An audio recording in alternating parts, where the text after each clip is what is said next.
Okay, I got that all going. I'm going to put the phone in a box of beer, so tell me if you can still hear me all right. Go for it. Okay, I'll try to not make it crush your ears with noise. Okay, can you hear me all right? Yeah, you're clear, but you're more muted, as if you're in a box or something, and yet I can still hear you because there's no other extraneous noise. All right, well, yep, you're in a box right now, so that's probably why. Okay. But if you can hear me good enough for all of this, we'll go for it. Yeah. If not, I can figure something else out. Let's try this. As long as I sound good to you, that's important. The most important thing, I guess. Yeah, that sounds fine. And then I've got an audio recorder in the box right next to you, so that should pick it up all good. Okay. All right. Well, I guess we're rolling now, sir. So go ahead and just tell the audience who you are and what you do.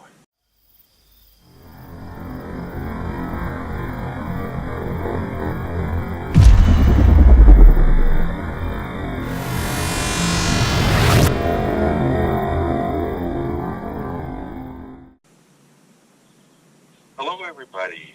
My name is Kosta Makreas, and I'm the founder and facilitator of the ETLet'sTalk.com website and the ET Let's Talk community. And for the sound of what I said, ET Let's Talk, it means exactly that, ET Let's Talk, extraterrestrial. We in the community are taught and practice a constant communication with friendly star nations that have been visiting the Earth certainly for many decades and probably far longer than that. My ET Let's Talk community has 17,000 people in more than 100 countries, and we make daily, weekly, and monthly contact and have been doing that since 2012. All that contact, as I mentioned before, with benevolent star civilizations. That's the basics of it. How I got here is something I guess that we'll be talking about more here with your host. But that is what I do. And in the community, we offer a free membership on the website, so we invite people to come on up, join the 17,000 of us, learn how to make your own kind of contact. It's really easy, safe, very direct, and then go to it and see what kind of connections that you can make with some of the star people that we know are really eager to be communicating with us, to connect with us, and they have been doing that in so many ways. So that's why I invite people to come and take part in this global experiment, because we're the People's Disclosure Movement, and I know that we can talk more about that as we go on too. So I invite people to come to ETLet'sTalk.com. That's my commercial for now.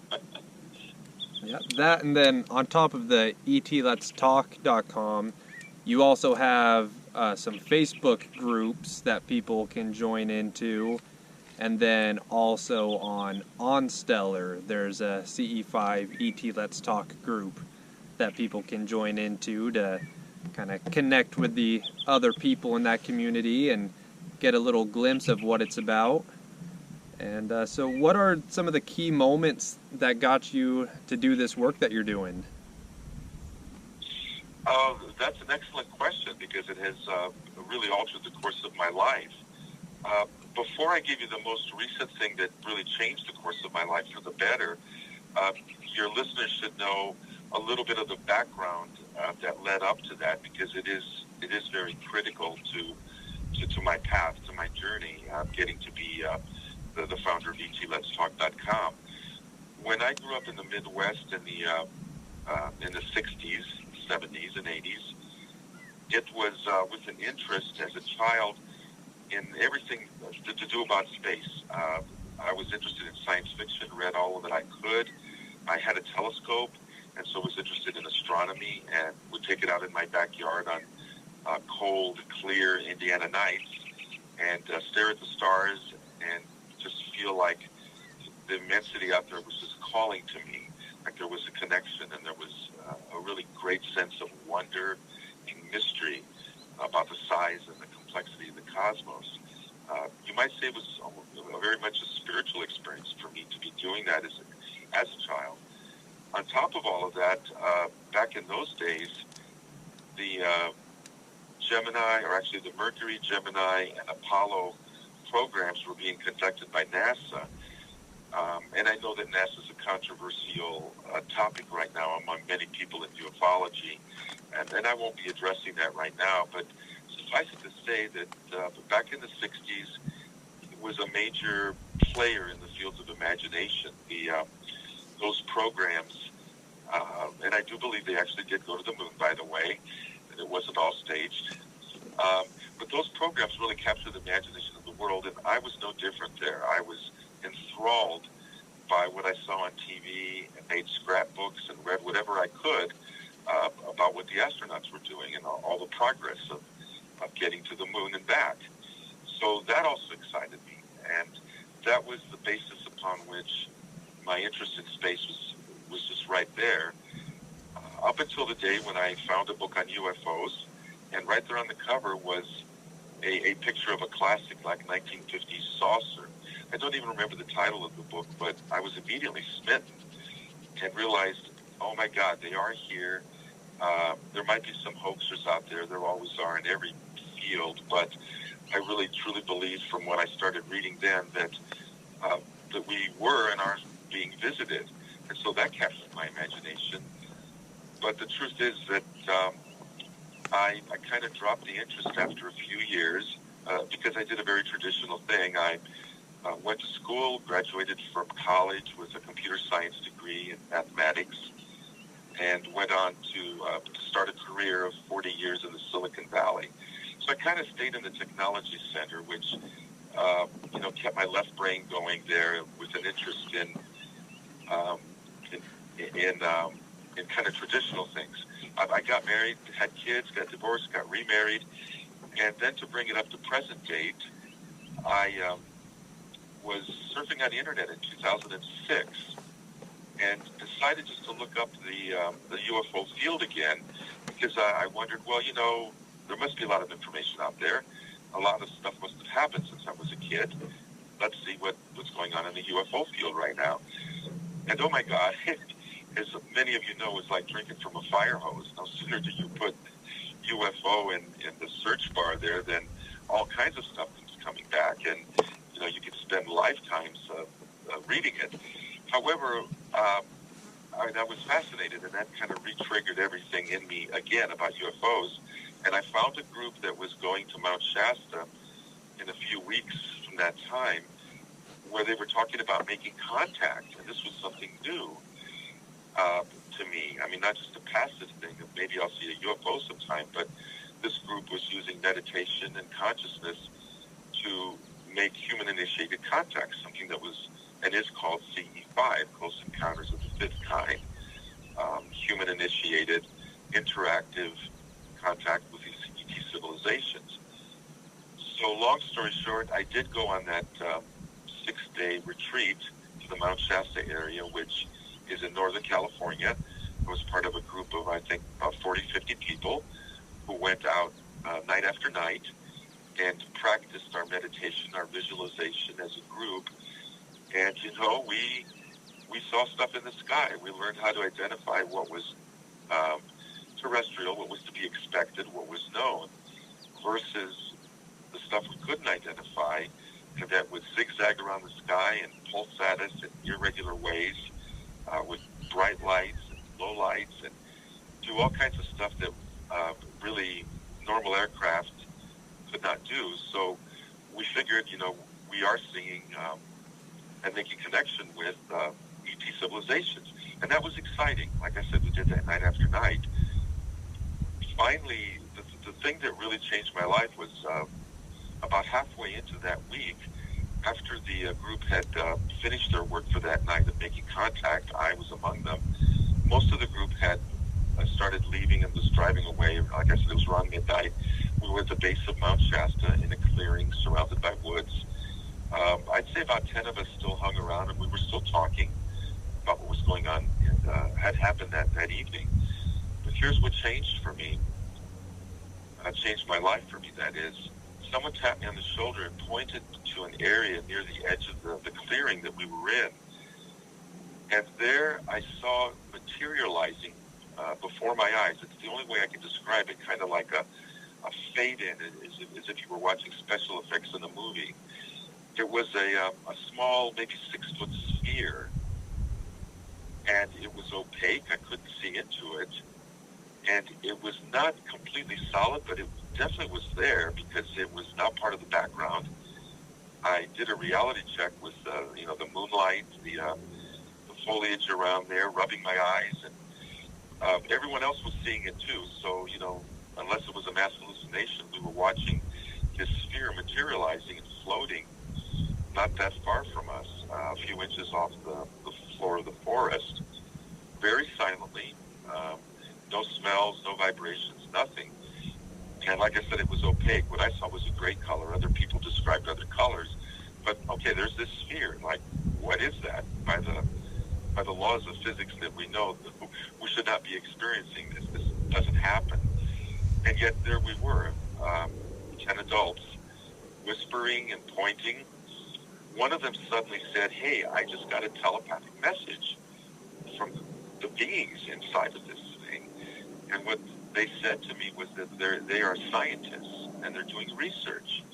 The research they're doing is on the human energy field, what we might call our auras, the layers of energy that are in our super electromagnetic spectrum.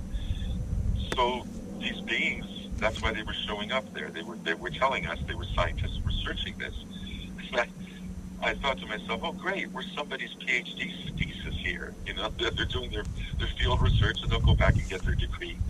I'm being funny here, of course, kind of teasing, but the fact of the matter was, there they were, and we had gotten this communication. Additionally, there was a woman next to me, and I'll call her name is Gloria, standing just a couple feet from me, a friend, someone who was a very good psychic, by the way. And she was, for the half hour that this sphere was floating there silently, she was standing stiff as a board, straight up with her arms outstretched, like holding them in parallel to each other.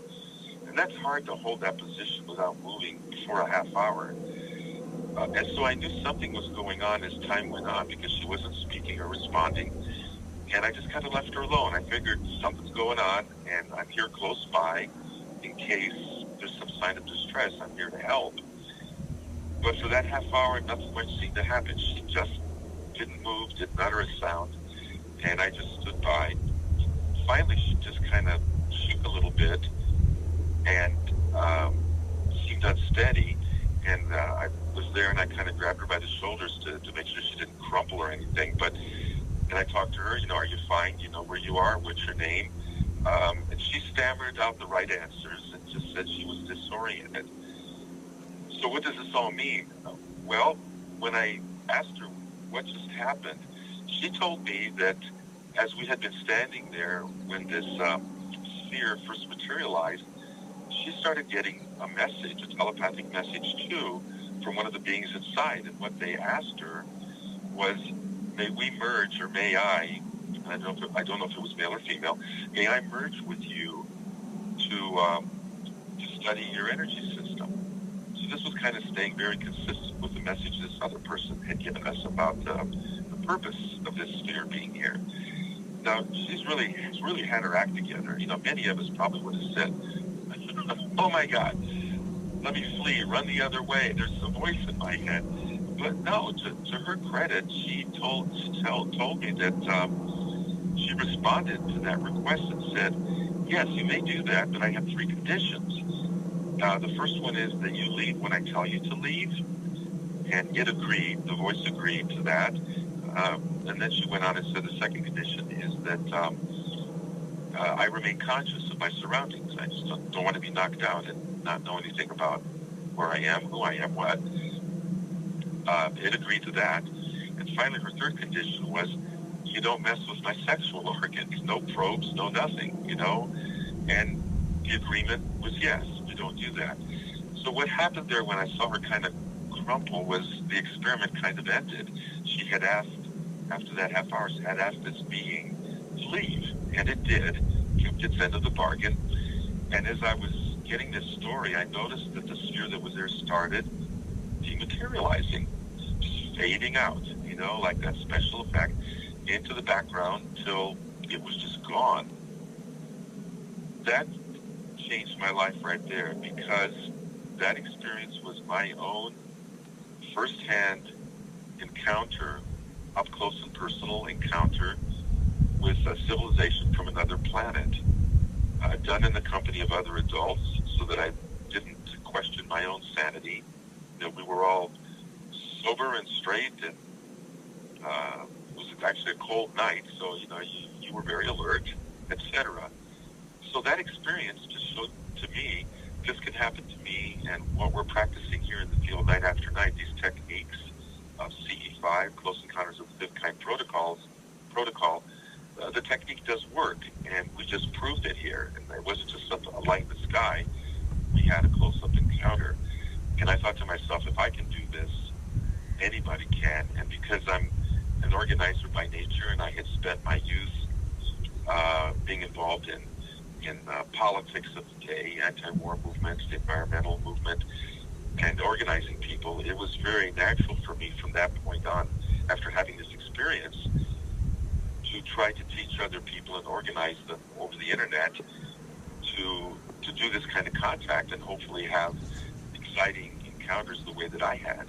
And that was really the birth of the ETLetsTalk.com community, and also the People's Disclosure movement, which I can talk more about as time warrants here. But that's the long story and the short story of what got me onto this path, and now I have this community, and it's my joy to be meeting people all over the world every day and teaching them and helping them to make their own contact. Oh, that's amazing. And the CE5, that's something that definitely changed my life in a really good way and got me more interested in doing all the work that I'm doing. It was all kind of stemmed from learning about CE5 and then it working for me, but then also working for me when I'm in groups of people. So like you said, you can kind of reality check yourself and know it wasn't just you going crazy. And once I was able to see that this works and, oh man, these phenomena are real,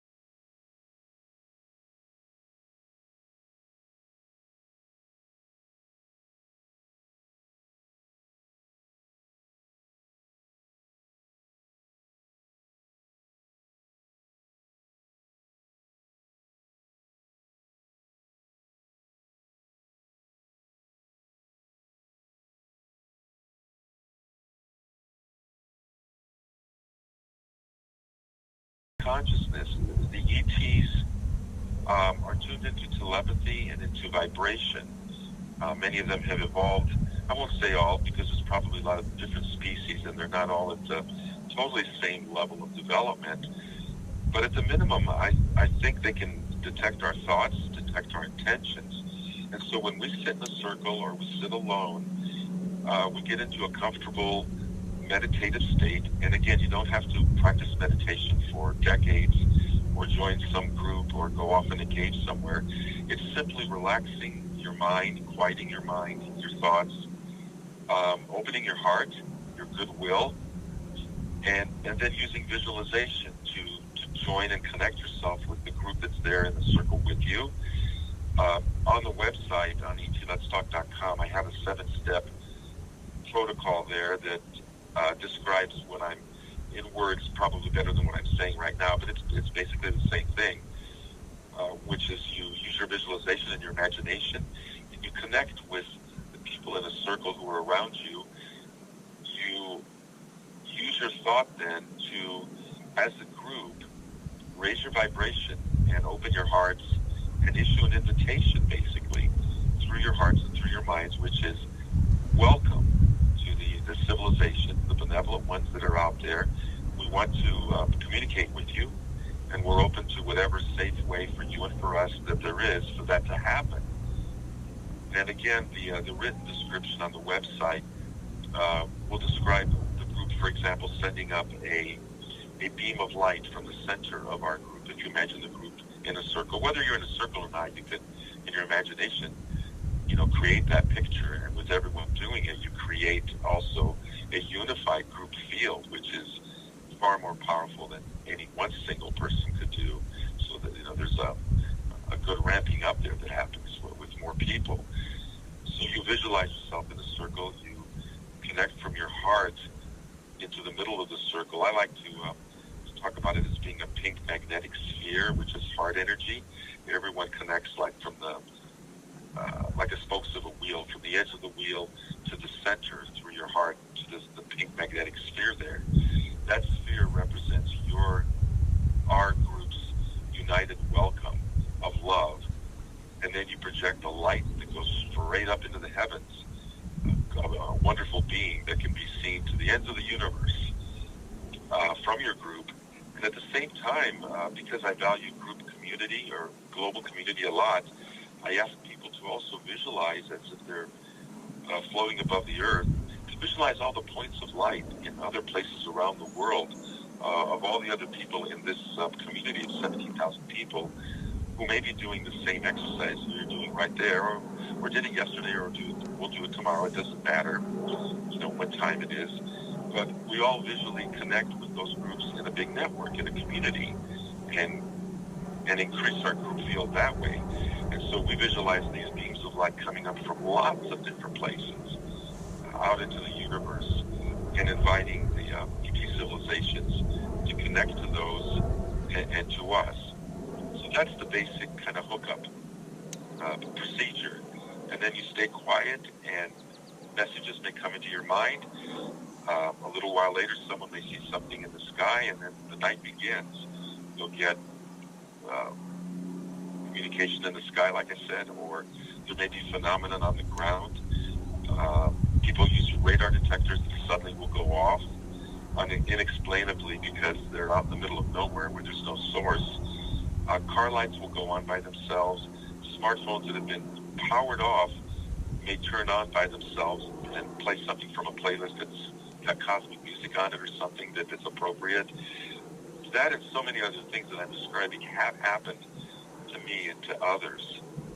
I've lost track of all those stories, but if you've done this protocol and you're still open-minded about it, and you're very aware of your surroundings, you will get some kind of contact, and it can continue as long as you want.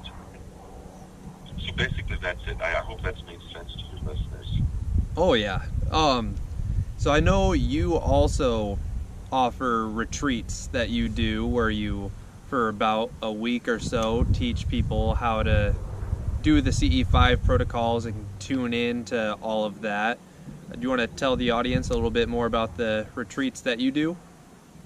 Oh, absolutely. Those are the most fun because you get to meet people face to face. Speaking selfishly, as I do a lot of networking, I've made friends all over the world, and it's all via email or via social media. Most likely people, most of whom I will never meet.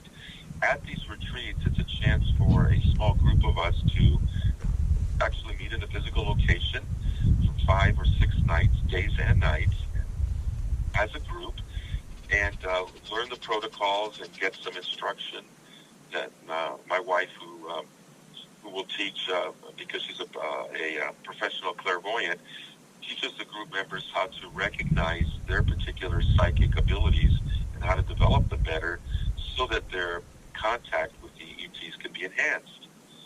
So during the retreat, we have sessions during the day where people do get training and classes and some lectures about the People's Disclosure Movement and other things that I have on my mind. And they get a chance to bond with their other group members during the retreat. which is important because as the group bonds, kind of gets on the same page, in their frequency and their desire to make contact, it just makes things better in the evening when we go out for several hours every night and do the actual contact work in the field. So these retreats are a relaxing time because I want it to be relaxing and fun. I call it having serious fun during the week because I make sure that there's a balance between personal time so that whatever location in which we find ourselves, people have a chance to hike, to meditate on their own, to get enough sleep because we're up late at night, to explore the area, to enjoy the environment that they find themselves in, but also balance that with the active group work that we do as part of the retreat for making contact. So that's what those weeks are like. I usually hold 3 retreats a year. This year, just like last, they're in Mount Shasta, California, Northern California, which takes place just in a few weeks from now, actually, between June 5th and, June 10th through June 15th. It's Sunday through Friday, 6 days and nights. And there's spots still open if people want to come to that retreat as well as to the others. And in fact, I'll do another commercial here. If your listeners are interested in registering, it's etletstalk.com/retreats, RETREATS. You can get all the information there and register. The remaining retreats, in September, we have Bloomington, Indiana, in the heart of the Midwest there, from September 9th through the 13th. I'm hearing some interference there. I hope people can hear me. Oh, I know. I've just had a boat go by and then an airplane right afterwards. But I've got the audio recorder right next to the phone, and so I'm hoping that your voice comes through over all that. But I'll make sure to post all the links and stuff so people can get info if it got chopped out from the sporadic noise going by. Okay. Thank you, Brett. Thank you for that. And I forgot to mention the third retreat, which is Joshua Tree, California, in the desert of Southern California. And that's, again, 6 days and 6 nights from October, Sunday through Friday. I think it's October 7th through the 12th. And again, but Brett, you'll publish the information there in case my voice didn't come through. But I invite people to come be with us there. It's very low cost for the tuition. It's right there on the page. Unlike other similar retreats that may be done, I don't feel there's any need to gouge people in terms of tuition. I keep it very low cost for those days so that everyday ordinary people can afford to come, because I want this to be accessible to people who most of us have tight budgets and tight on our time and our energy too. So I want to make it possible for many everyday people to be able to join the group out there. So that's a story about the retreats. Yeah. And by the way, we've had amazing contact at them. If you go to etletstalk.com/retreats, I've embedded a video there from our Joshua Tree retreat last October 2017. It's just a short video clip. It's part of a longer clip, but it's kind of the real important part of it, where 2 starships came. They circled each other. I watched them do this, and then they stopped and they hovered and they signaled to us. And on that video, you'll see them. It's enhanced, but it's not like touched up or faked or in any other way. It's just enhanced to show the lights better to the viewers. But the ships hovered there and they signaled to us. It's unmistakable. 2 nights later, another one returned, and I did some measurements and figured out that there was about a 600-foot diameter or in width ship about a half a mile away from us. Oh, no, wait, that one was 2 miles. And it also hovered for half an hour. It did a lot of different kinds of signaling to us. So we have those kinds of experiences. I can't promise that happens at every retreat, but at the last 2 or 3 that we've had, those same ships, or one's part of the same group or maybe different ones, have hovered there in the night and very clearly signaled to us, making us aware that they're aware of our presence and that they're wanting to connect. So that's been real exciting, and we've been able to film some of that, and you'll see that on the ETLetsTalk.com/retreats page there, just a small example. I hope that gets repeated this year. By the way, the retreats, I have in mind to invite them to come closer. So we'll see how that works out. No, that sounds amazing. And yeah, with the prices that you brought up, I won't go into all of it, but yeah, your prices are definitely a fraction of other similar things that I've looked into going to. And so I think that really is good because it is accessible to way more people that way. And with something as important as this, I feel like it should be accessible, and with all the free online stuff that you offer and then your good priced retreats, I feel like that just kind of goes in line with the whole people's disclosure movement that you have going, and you want it to be more people and accessible to people. And so, no, that's really great. And so I know this is kind of a sidetrack from the retreats, but you had a little part in that documentary that everyone loves, Sirius. And do you have any fun moments that you had while you were doing Sirius, or was it just a quick film setup, or how was that for you? That documentary made history in this. I don't know if I call it fun, but it depends on your idea of fun. I enjoyed being part of that documentary. It was the first time I was able to announce the global CE5 initiative, which I also founded, which is just an assembly every month of our worldwide teams where we do virtual monthly events. So I announced that on the Sirius documentary, and a lot of people found their way to the website and into the community as a result of that documentary. I wasn't on it very long, but the crew came to my house, and they set up here in my home, and that's when you see me on camera there, and that's my living room and dining room where we filmed. And that went pretty straight away. Made a good friend with the director, Amardeep Kalika, who continues to do projects in this field. I don't know the title of his next one, but he is producing a documentary for Stephen Bassett, who's been involved with his own disclosure movement for many, many years. So he and Amardeep are also working on that project. I just want to let your viewers know to be on the lookout for that, because Amardeep does great work. And of course, over the years, Stephen Bassett has done amazing work in his own right. So, fun moment. I would say that we had a final shoot in the Topanga Canyon area of LA. We went up to the top of a ridge there. We did a meditation, and the cameras were rolling, and some of the footage was used in Sirius, of course. That was the reason that about 20 or 30 of us gathered there.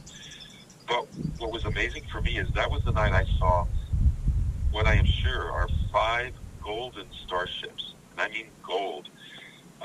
In addition to the usual flashing lights that you will see, that we often see in the sky, doing crazy things and pulsing up and down and whatnot, and this particular night, they were gold-colored for me. I mean, for everybody. It wasn't just about me, but I guess I'm just revealing my own personal excitement. And it wasn't just one, but throughout the night, I saw actually at one point 3 of them parked on a ridge off in the distance. And you know, when that happens, you know, after many years in the field, you go down a checklist and you say, okay, I know how to identify what are the normal things that I might see. So you go down that checklist, you know, is it a satellite? Is it a plane? Is it behaving this way? Is it behaving that way? Because if you really have integrity, intellectual honesty, you want to make sure that you've eliminated all the possible things before you say, okay, this is the impossible thing or the improbable thing, and now it's time to get excited and watch how it behaves. So I did that with these golden ships on the ridge. Now, are they far distant lights? Are they this? Are they that? I was noticing the patterns of where the flight paths of the planes were, and I know how to recognize a plane. These were not, they didn't have nav lights. Planes are not gold. They didn't pulse. And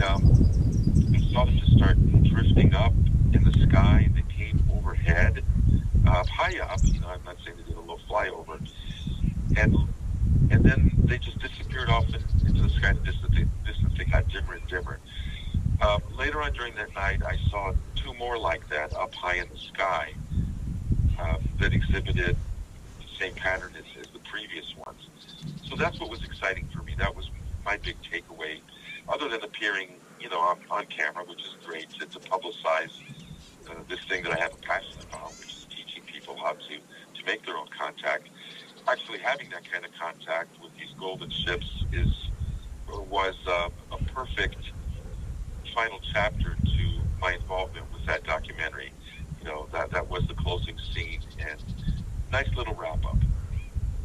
That does sound really nice. And when you were talking about how you make sure that it's not satellites or other explainable stuff going on, it's really easy, especially when you're first starting to get into this, to just be so wishful and hopeful that what you're seeing is something extraterrestrial, that you can kind of convince yourself that it is. And so when I first started doing my own CE5 stuff, there are some things that, like, looking back at it, I'm like, oh, I could have probably explained this. And so now whenever I do it, I have apps and charts to make sure that, oh, okay, at this time it's a satellite going by, or it's this. But then it just makes it that much more powerful when you do see something that is just completely no explanation for it. Yeah. And then you see it happen again, and then other people see it. What's cool about going out with the group, I mean, like I said, you could do this solo, and believe me, that doesn't mean that you're not going to see things just because you don't have a group. I tell people all the time, don't worry. If you meet other people and you make a group, so much the better. But don't let that stop you from doing it solo, because you'll have sightings nonetheless, or some kind of contact. Yep. But what happens with the group, what's a great enhancement, is that there are eyes all over the place. You're not just relying on the direction you're looking at. You may be staring in the southwest, hoping to see something, looking at the stars, and suddenly from behind you, one of your group members who's looking in the other direction will alert everybody and say, there, in the northwest, 10 degrees above the horizon, traveling northeast, a light. And then everybody turns around and looks in that spot, because we do give each other compass directions. We learn where to look in the sky. And anyway, my point is that with the group, you have so many more eyes on the sky than any one person could do. And you have a lot of different abilities. Some people will... every group seems to have somebody who's just really good at always being a spotter, more than anybody else. And you can ask yourself, man, they must be psychically in tune just to be looking in that part of the sky when something happens, because they just keep coming up with these. I mean, the rest of us will get one here and there, and they just keep coming. Well, you want to latch onto that person, become friends, because they have a special connection. And so that's what I mean by a group enhancing what otherwise would be a solo performance or a solo encounter.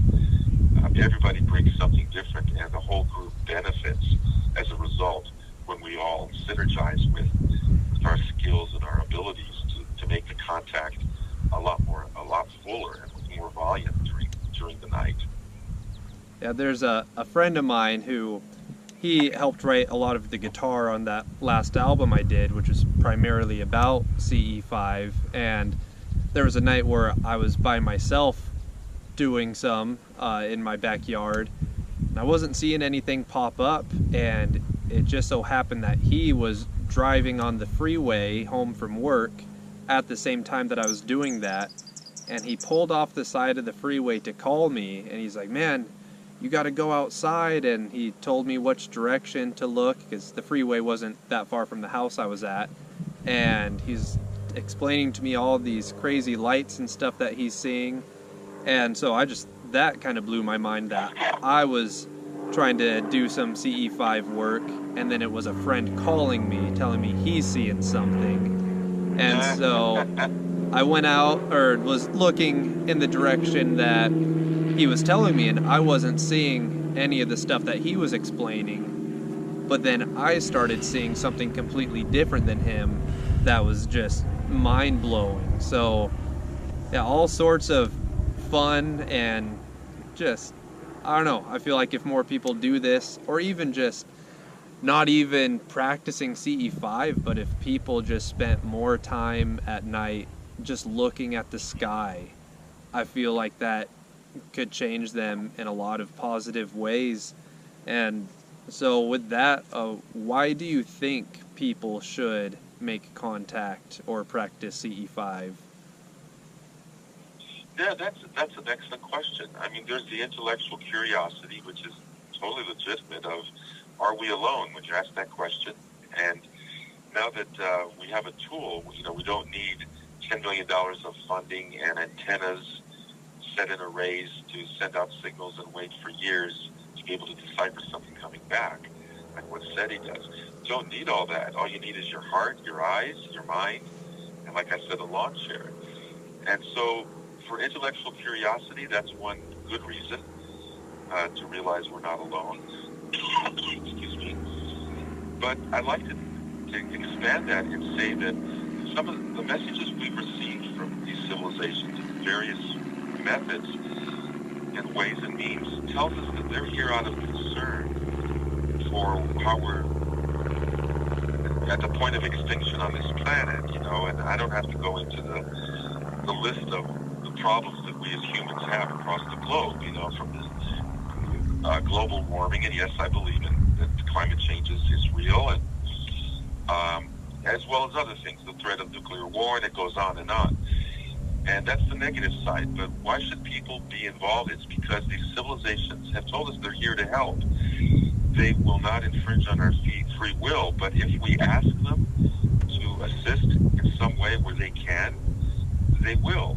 And so I like to tell people that we really are on the, I believe we're on the verge of a golden age. As hard as it is to believe as you look around and in the media and all the things going wrong on Earth, the truth is there's a lot that's going right, and a lot of enlightened people waking up by their millions all over the planet. And by doing this ET contact, you can join your fellow humans in doing this, as well as co-create the golden age that we want with the ETs. And you have to understand that their civilizations seem to have survived. They may have gone through crises like we are going on now on a global scale, and they may have they have survived because now they're out among the stars and visiting other worlds. So they may have something to teach us or something to share. I know some of the messages we've gotten, they basically told me and others, think of us as family. Think of us as elder brothers, sisters, and cousins, not as gods. We're just further down along the path of development, and we're here to help. We're concerned. And so as part of my protocol on etletstalk.com, I suggest that people, when they issue their invitation to these civilizations to make a connection, to also ask them, how can you cooperate with me? How can I cooperate with you to heal the earth, to create a positive age of transformation here? Because the world is in a world of trouble, but there's millions of people who are helping and have good hearts, and 99.9% of humans are basically okay. So why do we have a world in trouble? Well, there's a lot of reasons, but as part of the People's Disclosure Movement, we have the chance to do our own contact with ET and to predict the future. And I like to say, how do you predict the future? Well, the best way to predict the future is to create it. And by doing CE5 and connecting with these civilizations and cooperating with our fellow humans who are waking up and wanting to be activists and change the world for the better, by doing all of that, we are bringing about the future that we want, a better world. So you can see the ET contact, for me, is part of a greater global drama. It's not just about the lights in the sky. It's about the love on the ground and the world that we can have that's way, way better than the one that's reflected to us right now. We can do better, and we are. A couple things that I bring up at this point. If your listeners want an example that there are good people in the world in very large numbers doing something, and this is just one example I know about, they should check out avaz.org. avaaz.org. They were formed in 2007, and they have 44 million members. It might be 45 now. 45 million members spread out over every country in the world. And they get together on the internet. They're not sponsored by any corporation or advertising. It's totally grassroots.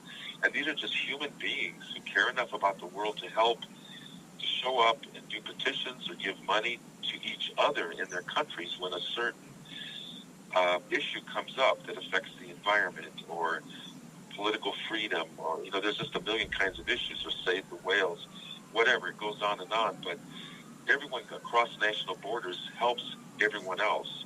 45 million of them. And they have won a lot of major campaigns where they've turned back fascist corporations from doing terrible things to the Amazon in one country or in another country, or they've stopped whaling. And like I said, the list goes on. And avaaz.org, again, is an example of what I like to call humans behaving well. The mass media does not reflect to us the actions of these humans because they're more geared towards be afraid, be very afraid, crisis, fear, whatever. And we don't see how it's not just ourselves and 10 of our friends who care about the world. It's ourselves and probably hundreds of millions of our friends who are out there. And we've been getting organized slowly. Like I said, Avaaz is only one example, a large example of 45 million people, 44 million people doing something good. I'm sure there's many others out there who are trying to improve the world and getting together and being active instead of just sitting on their hands and fretting. So the People's Disclosure Movement that I've alluded to before is our contribution to that positive transformation of the world that we're all working towards.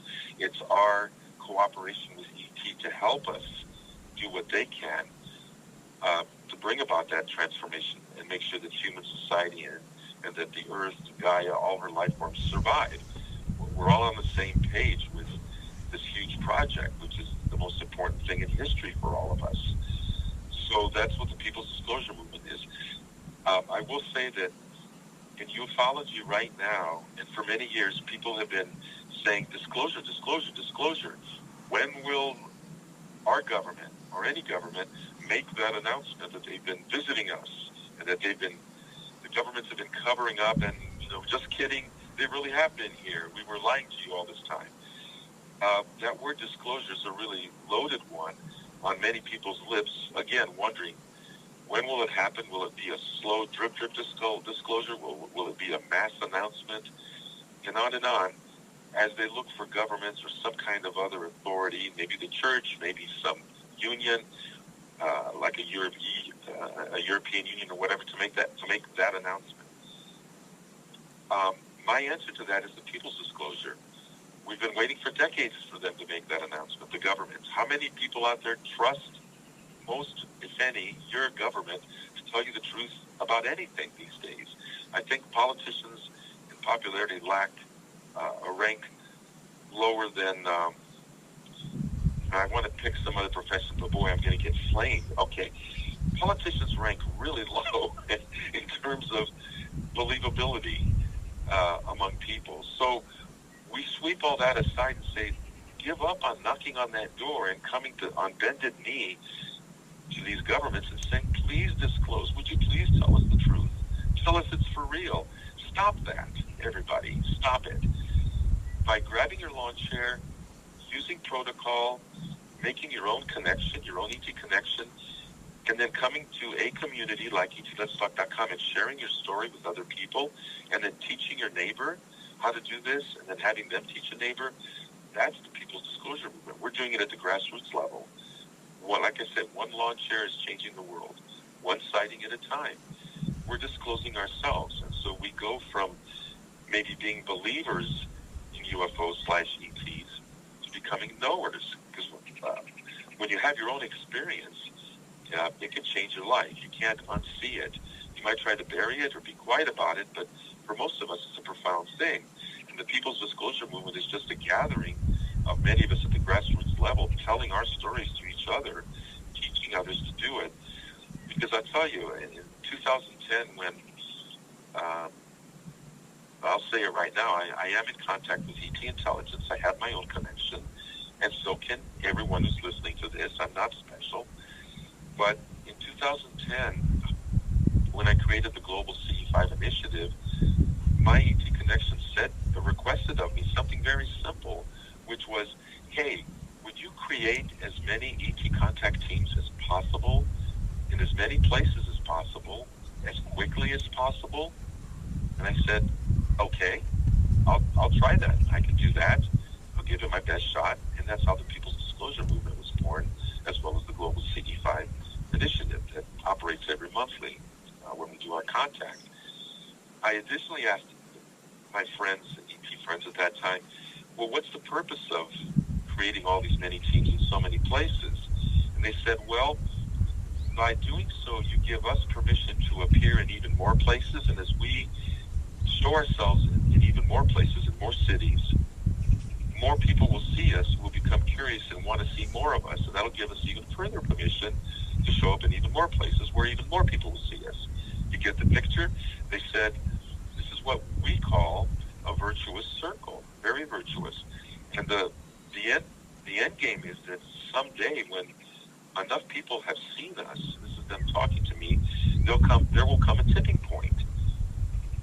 And that will mean that so many people will have seen us in so many places that no government anywhere or no authoritarian institution anywhere will ever again be able to cover up our presence, because our own lying eyes, our own eyes will have seen what we know, will have become knowers, not just believers.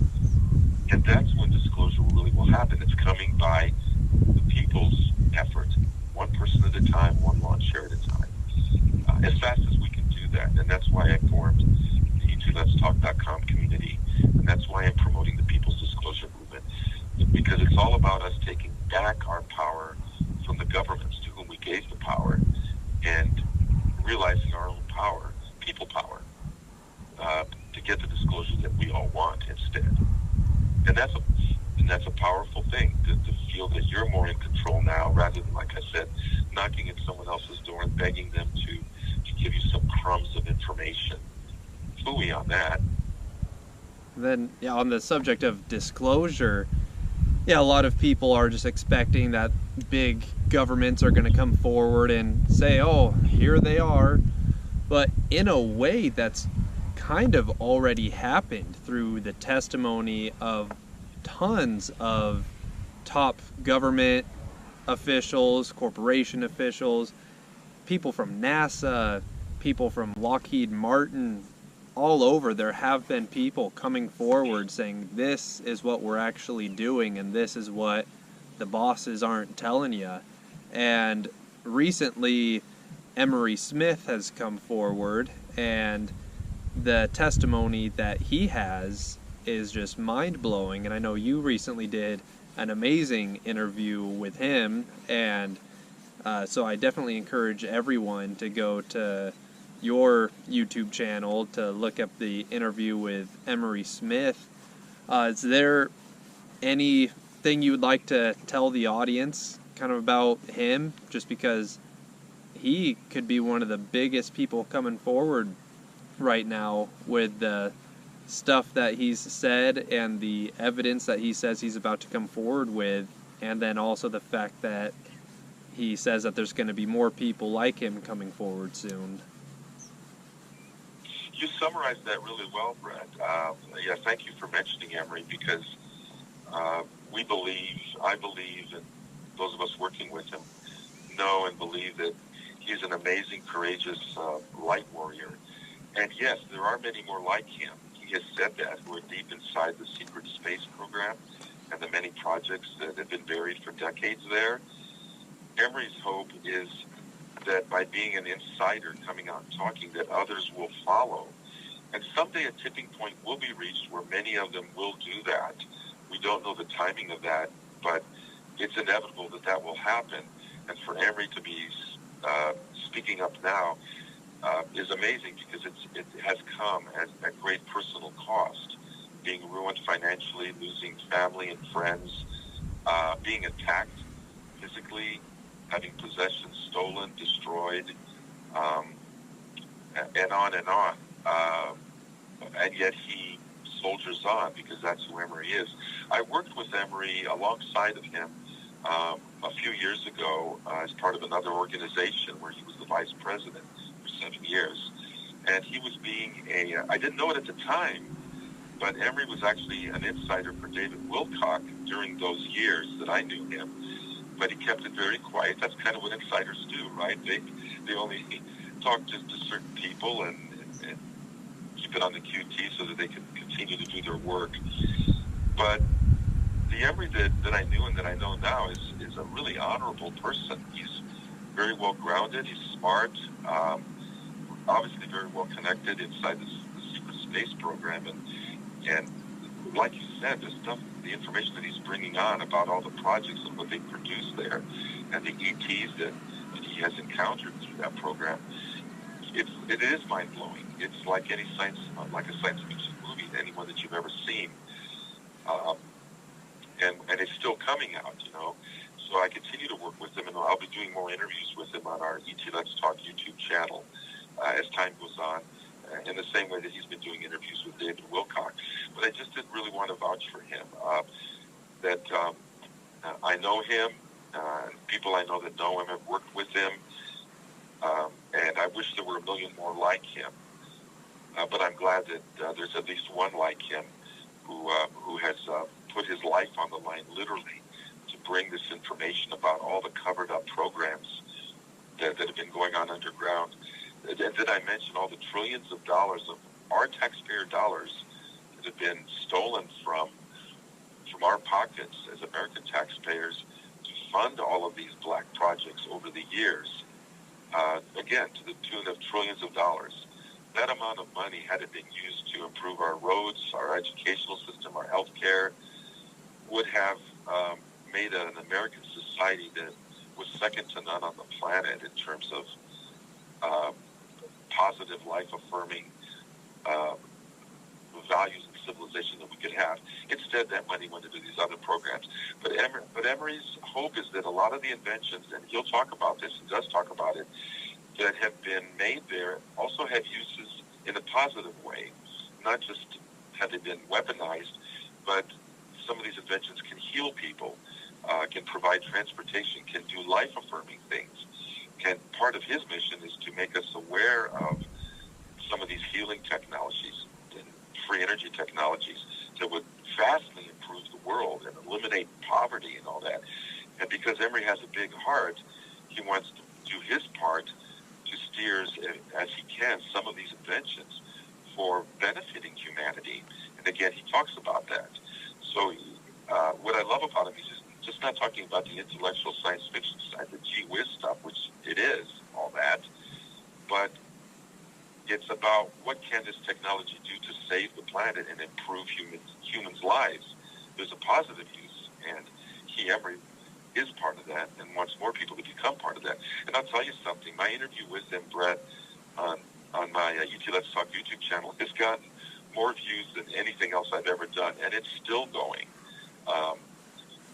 Well, it hasn't gone viral like, 10 million views of a cat playing piano, I must say, but, someday we'll get a cat who does like a CE5 and makes ET contact and agree to be, filmed doing that, and we'll get one of those 10 million viral views videos too. But for now, I'm really happy that the one interview I've done so far with Emery is being seen by tens of thousands of people, and it hasn't stopped. And it'll continue to open minds and wow people. And I'll have to say, when you look at the thumbs up and thumbs down on that interview, because I'm a numbers kind of guy, I like to look at all that type of stuff and get a sense of, well, how is the audience reacting to this? Do they like it? Do they dislike it? He is like at 99-point-something% thumbs up on that one interview that I did. So he has touched a nerve with people. And when you read the 500-plus comments that are there today and that are growing every day, people are saying, one after the other, thank you. How amazing. How can I help? Do you need a place to stay when you're here? Or where can I send money to support you? Thank you for doing this. This is amazing. It goes on and on and on. So you can see he's touched a nerve, and that really gives you some hope, because you know there are a lot of positive people out there watching this video, and who are, some of them are coming to my website and joining up and doing CE5. So it's a very symbiotic thing. You know, Emery's helping me out, and I'm helping him out.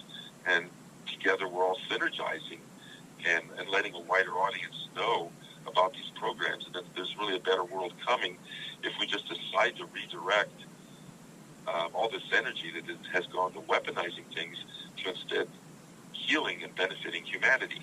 Like I said, Emery's leading in his own way, in his own world. He's leading the charge on that, on making a better world, and people like me are happy to help him. Yeah, I definitely look at people like Emery as he's someone that just slammed himself onto the front line of this battle, which goes much deeper in a lot of ways than what we can get into right now. That's a whole nother video, is getting into how deep that goes. But yeah, he's leading the charge, and then what everyday people can do is just learn, share the links, and the more you educate yourself, the better you'll be at educating others. And I feel like we're at a time where we're kind of past the tipping point where, for the first time in the whole decade that I've been researching all this stuff, I finally feel like we might be on the winning side finally. And it's people like Emery that have helped me feel more confident like that. And I know we're at that hour mark, and so is there any things that you would like to tell the audience, any other spots that you think they should point their research towards to expand their knowledge on this and kind of grasp more of an interest in the stepping stones towards this world of disclosure and extraterrestrials that you and I exist in? Absolutely. Well, of course, the primary thing I'm going to say is come to ETLetsTalk.com. Membership is free. Join a community there where people are doing this, and it's a very unique community where people are sharing their videos and being a social community, chatting with one another, sharing tips. It's a safe place to tell your story. Many people come to me and say, you know, I'm alone. My family doesn't understand me. My mate doesn't understand me. I have to keep my mouth shut. But I had this incredible experience, and I just need to talk about it. They find a community at ETLetsTalk.com where it's safe to talk to other people like themselves who've had these experiences, and they feel better, suddenly not isolated. You know, you've got a group, you've got a tribe. So please come join the tribe at ETLetsTalk.com. And I'll leave you with one thing, which is there are more of us who are open-minded about this CT contact than you ever dreamed or thought possible. Why do I say that? I will also steer your audience towards another website, which is called glocalities.com, GLOCALITIES, glocalities.com. Among other things, they do internet research that recently produced a report about global adult attitudes towards extraterrestrials. Kind of cool. And it's the largest report of its kind. It covered many belief systems, many cultures, many countries, a huge segment of the planet. And they have a PDF there that you can download and read about their research methodology and all that, plus all the statistics and conclusions they came to. Well, they asked a lot of questions, and here's what I'll leave your listeners with. Two of those questions particularly stood out for me, and they were, do you believe in, they call them alien civilizations, and I like to say star people or ET. Actually, my ET friends do want to be called star people, but the word alien here is used. Do you believe in alien civilizations, that they exist? By that, they mean, with that question, not just a microbe somewhere, but a full-on civilization out there on some planet. Do you believe that alien civilizations exist?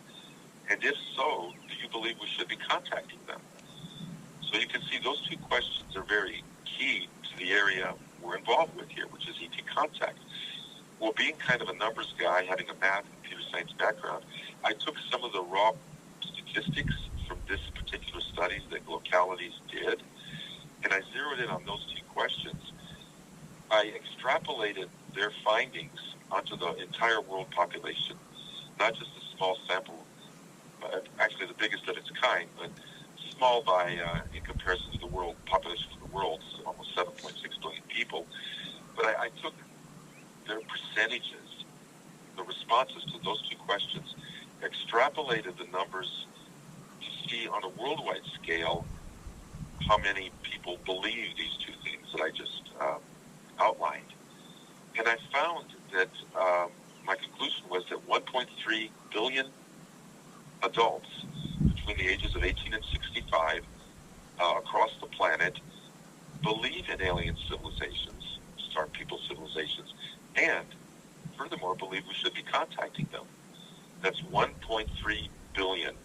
So we're not alone. That's a sizable chunk of 7.6 billion of humanity. Now, of course, there's people that are afraid or people who don't believe, but that's not what I'm zeroing in on. What I want to emphasize here with our listeners is there's more of us who believe in civilizations and that we should contact them than we ever thought possible. 1.3 billion. And what's furthermore is that those are adults, and you know that a certain percentage of them, their attitudes affect their children, and they talk about it with coworkers or with a spouse. So they, the 1.3 billion number may be conservative because, like I said, some of those people will influence other people in a positive way about the beliefs.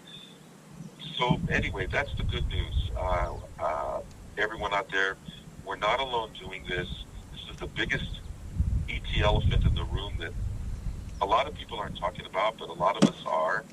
And it's time that we recognize we're encountering these civilizations. They're encountering us. We're becoming cosmic humanity as we make our contact with them and start conversations and let them know that we want more of this. And we have a lot more human support than we ever thought possible. And so it's safer to speak up and speak out, because you'll discover sometimes you open your mouth, you tell your story, and someone will pull you aside and say, you know, that happened to me when I was a kid, or I know someone else. That happens to me all the time. I hear these stories. So go for it, everybody. Come join us at etletstalk.com. It's free, and become part of cosmic humanity. We're on the front wave of a much larger tsunami of cosmic humanity that's going to follow, and we're going to go to the stars.